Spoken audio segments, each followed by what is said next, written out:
ouvintes da Rádio Esperança, está iniciando o programa Profecia do Apocalipse. Eu sou Marcelo Marinho e estou aqui para falar das coisas que em breve devem acontecer e que nos são reveladas na Palavra de Deus, mais especificamente na profecia do livro de Apocalipse. Sejam bem-aventurados, meu querido, minha querida. Está escrito em Apocalipse 1:3. Bem-aventurado aquele que lê e os que ouvem as palavras dessa profecia e guardam as coisas que nela estão escritas, porque o tempo está próximo.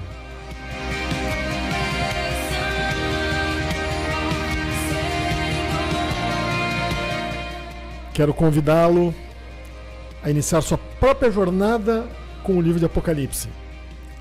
Está escrito: quem tem ouvidos, ouça o que o Espírito diz às igrejas. Apocalipse 2:7.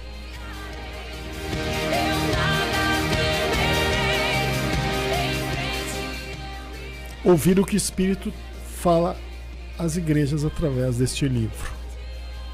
Esta bem-aventurança, ela inclui ouvir o que o Espírito Santo tem a dizer. E aí nós vamos ser abençoados. Preciosa sangre fluyó por amor.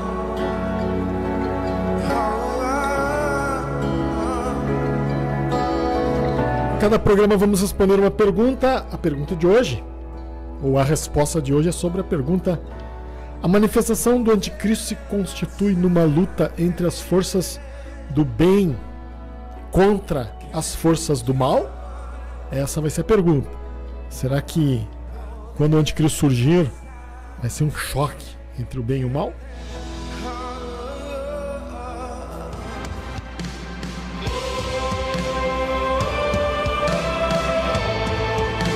Bem, na página 36 e 37 do livro 24 Extraordinários Eventos, encontramos a resposta a esta pergunta.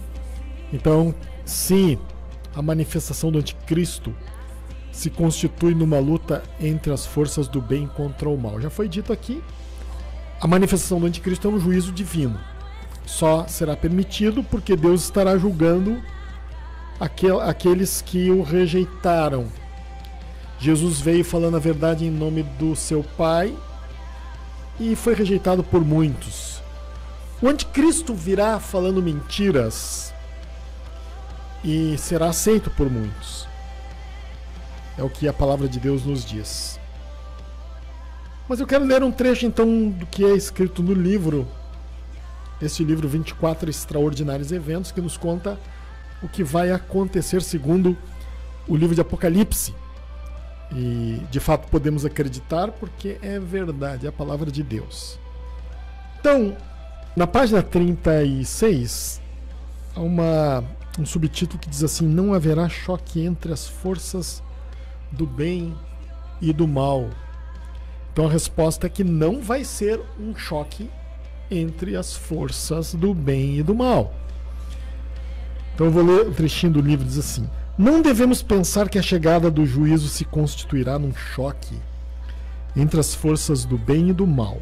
Nenhuma criatura é páreo para o Criador.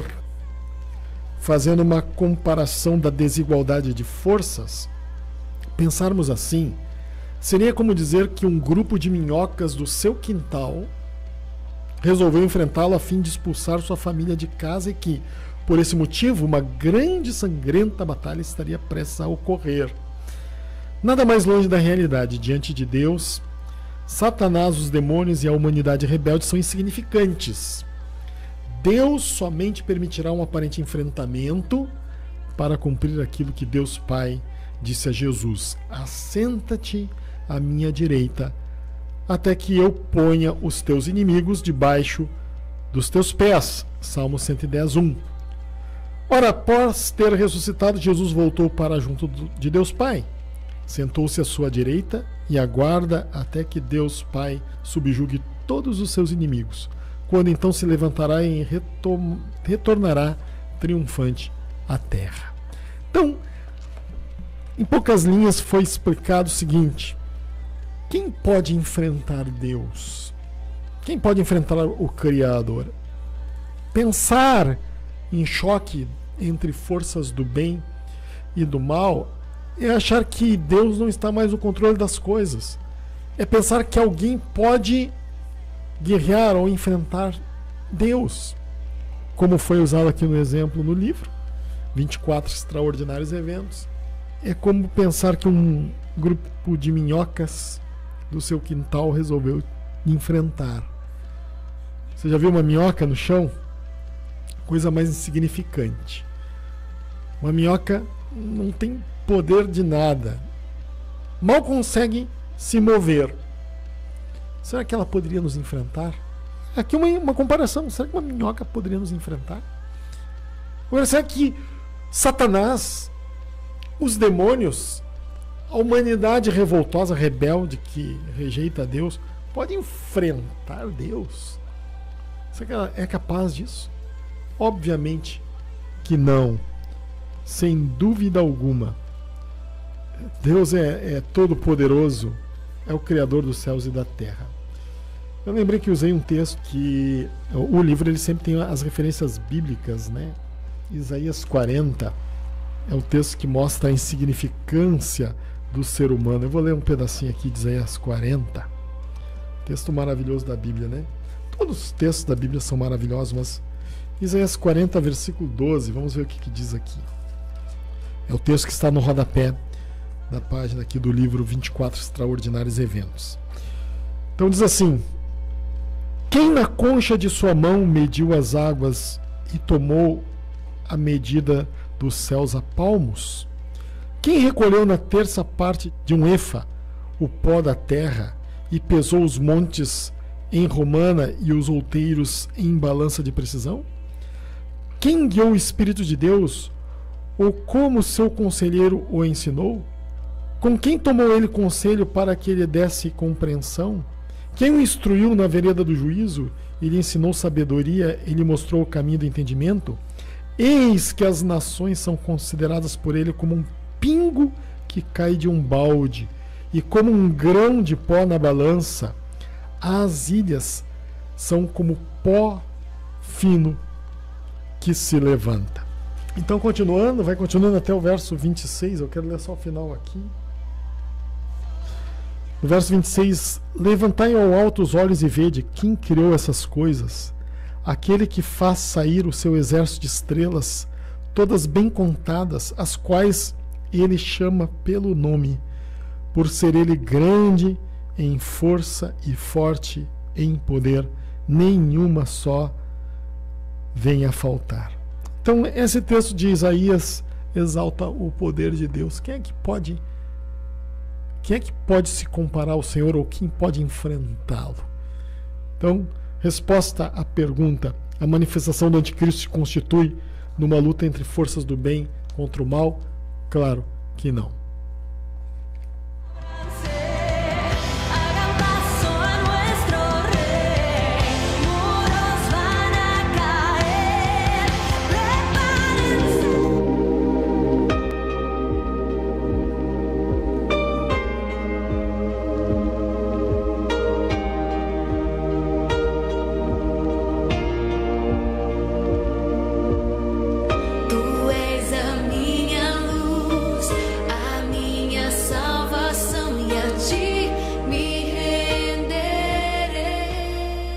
Você pode encontrar o livro 24 Extraordinários Eventos aqui em Porto Alegre, na Luz e Vida, Rua General Vitorino 58, no centro. Também aqui em Porto Alegre, na Som e Louvores, Júlio de Castilhos, número 648. E na Distribuidora Santos, Avenida Paraná, número 1488. Em Canoas, na Grande Luz, Avenida Guilherme Chau 5668. Na Livraria Mania de Ler, no Bourbon, ali no Bourbon de Canoas, Avenida Getúlio Vargas 5765. Em Esteio, na Livraria Cheia da Graça, Rua Santo Amaro 21, no centro. E em São Leopoldo, na Paper Center, Rua Presidente Roosevelt 416. Em Novo Hamburgo, na Shalom, Rua Pelotas 21, bairro Rio Branco. E em Viamão, na Pão da Vida, Alcebiades Azeredo dos Santos 95, centro de Viamão.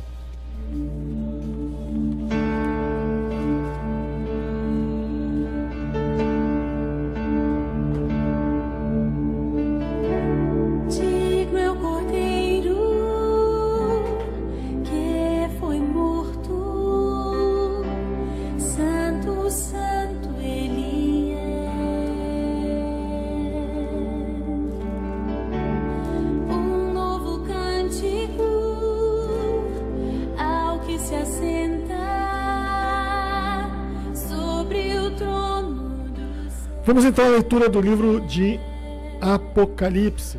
Nós estamos lendo no capítulo 1 do verso 4 até o 8. Vamos ver se hoje a gente consegue terminar. Começamos essa parte um pouquinho mais cedo. Vamos ler então a partir do verso 5. E da parte de Jesus Cristo, a fiel testemunha, o primogênito dos mortos, o soberano dos reis da terra. Ele está sobre todos, sobre os reis. Ele é o soberano, aquele que tem toda a autoridade.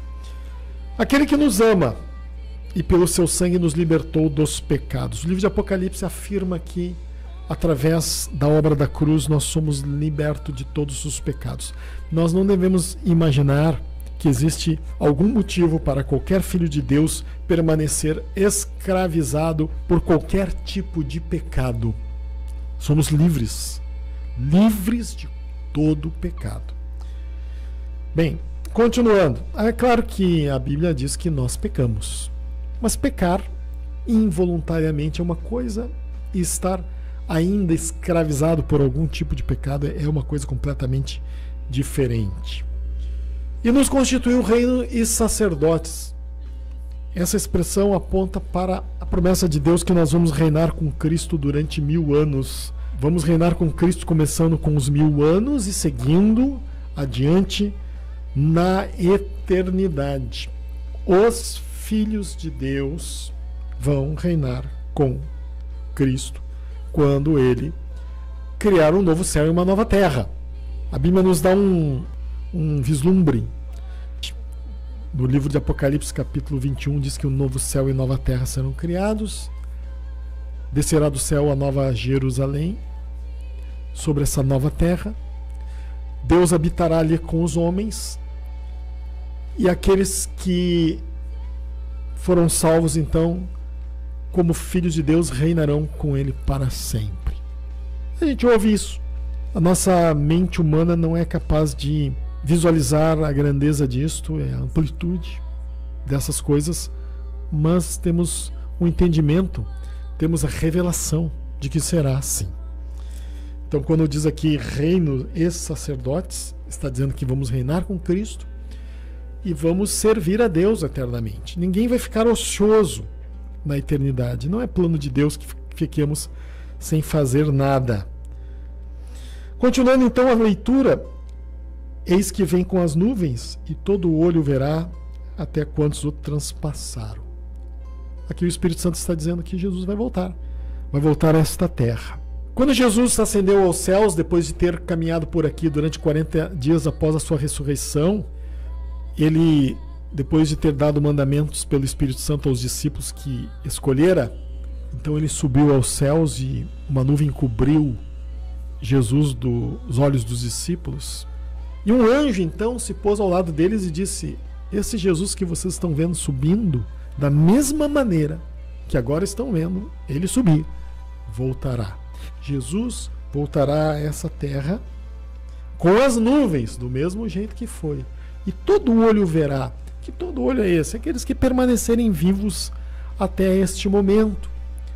E aqui diz até mesmo aqueles que o transpassaram, quem são? Os judeus que permanecerão vivos até o final do tempo do juízo, até o final dos 7 anos de juízo, até o final da grande tribulação. Um grupo pequeno de judeus, o remanescente, que vai ficar vivo, estes vão ver Jesus descendo do céu. E é desses que Jesus está falando aqui no livro de Apocalipse. E todas as tribos da terra se lamentarão sobre ele. Sim, porque no final dos 7 anos, todos os sobreviventes do mundo, todos aqueles que estiverem ainda aqui, com exceção de um pequeno grupo, estará seguindo o anticristo. Eles terão recebido a marca da besta. Então eles vão se lamentar quando Jesus descer do céu. E termina então no versículo 8: eu sou o Alfa e o Ômega, diz o Senhor Deus, aquele que é, que era e que há de vir, o Todo-Poderoso.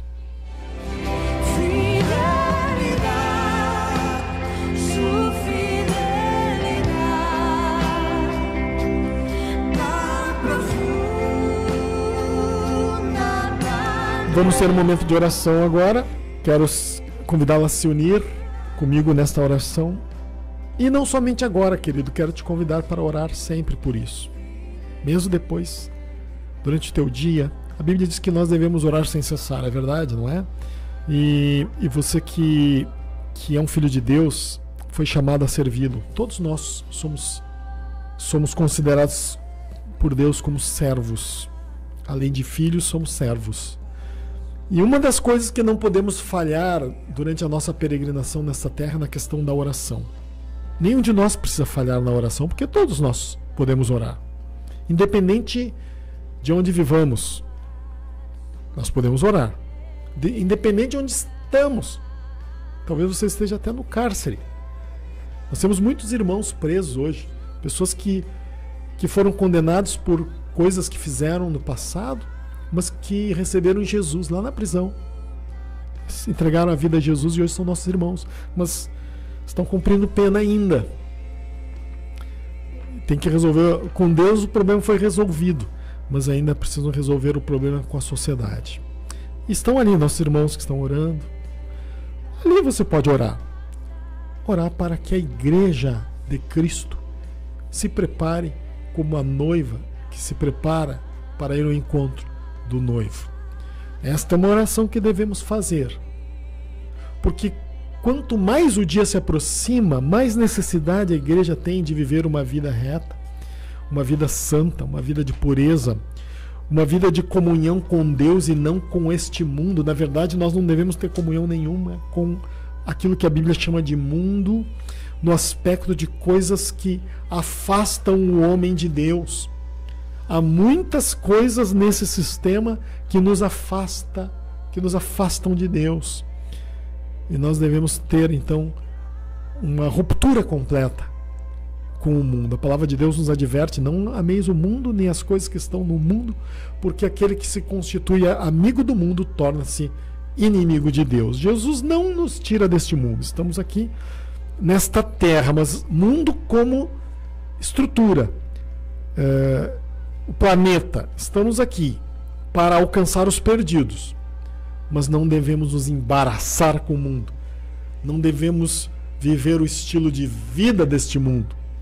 Não devemos ser seduzidos pelo pecado do mundo, pelo apelo do mundo. E precisamos orar para que o Espírito Santo de Deus nos ajude a vivermos sempre de acordo com a sua vontade, sempre em comunhão com Ele, sempre apegados à palavra de Deus, sempre ouvindo aquilo que Ele tem para dizer. Vamos orar então. Pai, obrigado pela Tua presença, obrigado pela Tua palavra, obrigado por cada um que está comigo agora em oração, neste momento precioso. Ó Deus, que venhas tocar na igreja, a Tua igreja, Senhor, que está espalhada por esta terra. Cada vez mais ela esteja atenta ao que Tu falas na Tua palavra. E que a igreja possa peregrinar nesta terra, Senhor, prudentemente, levando-te a sério, levando a Tua palavra a sério, te amando, Senhor. Ó Deus, te amando de todo o coração, com amor verdadeiro, com o primeiro amor. Senhor, aqueles que se afastaram do primeiro amor, renova-os, Pai. Oh, renova-os na Tua presença. Oh, quebra as cadeias, os grilhões. Nós lemos hoje na Tua palavra que Tu nos liberta do pecado, nos libertou pelo Teu sangue derramado na cruz.